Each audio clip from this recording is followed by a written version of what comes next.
Kazakhstan is one of the first countries in the world to develop a comprehensive AI strategy. That assessment comes from Daniel Witt, president of the International Tax and Investment Center. Speaking about Kazakhstan's approach to technological development, he praised the country's ability to bridge the traditional digital economies. Witt also highlighted Kazakhstan's growing role as a regional transit hub and called for a unified digital system for customs and tax procedures along the Middle Corridor.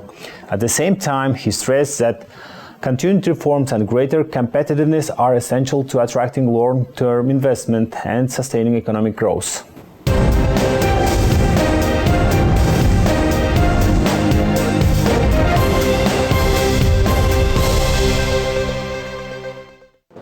I encourage my colleagues, the people I talk to at international meetings like this, let's get out of our bubble and let's go see real Kazakhstan.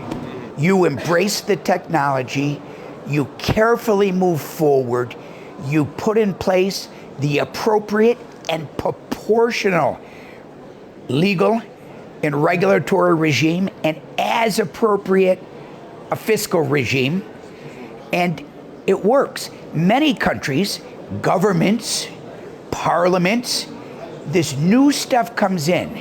What's the reaction? No, let's restrict it. Let's block it.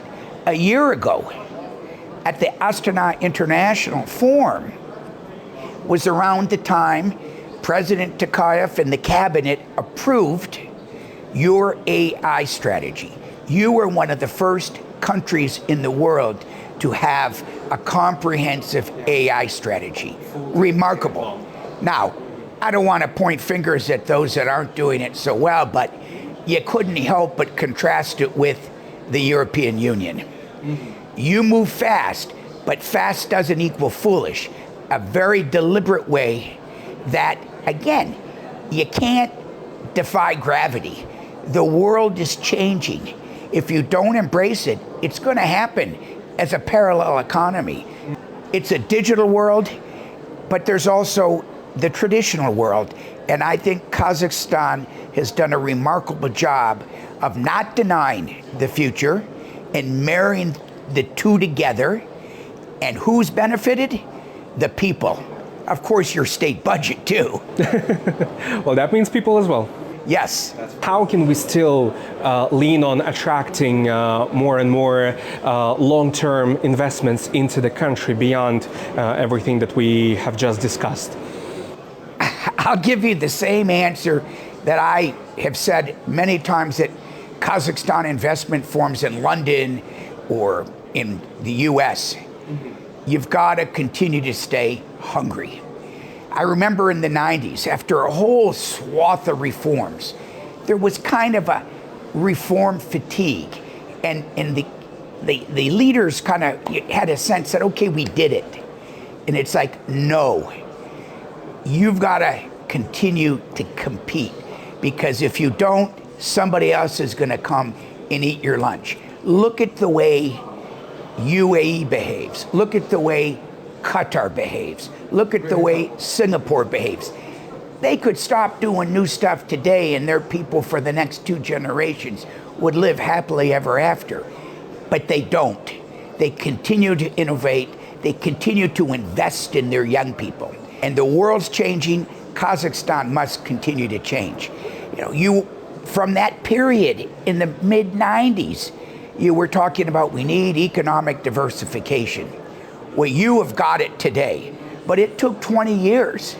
And why do you have it? First off, you treated your oil and gas companies well. You honored the deals, you gave them stability, and let them do their job with Kazakh partners, with originally Kazakh oil and then Kazmunai gas. That was your platform. That was the foundation. I always said, if you want a second generation, a third generation of investors, they're going to look at how you treat the first generation. Well, happily, you were kind to them, because you've got that old adage. It was a long time ago, a gentleman named Walter Wriston, the CEO of Citibank. He said, capital is a coward. It goes to where it gets the best return.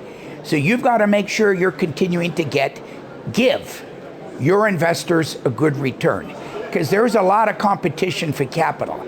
So I hope that your prime minister, I know your president thinks this way, but throughout the government, that they wake up every day and say, how can we make sure we, the state, and our partners can get a competitive return on their investment by coming here? My message to your state, but to your people, stay hungry, continue to compete, because you've won the competition repeatedly since independence, 30 plus years.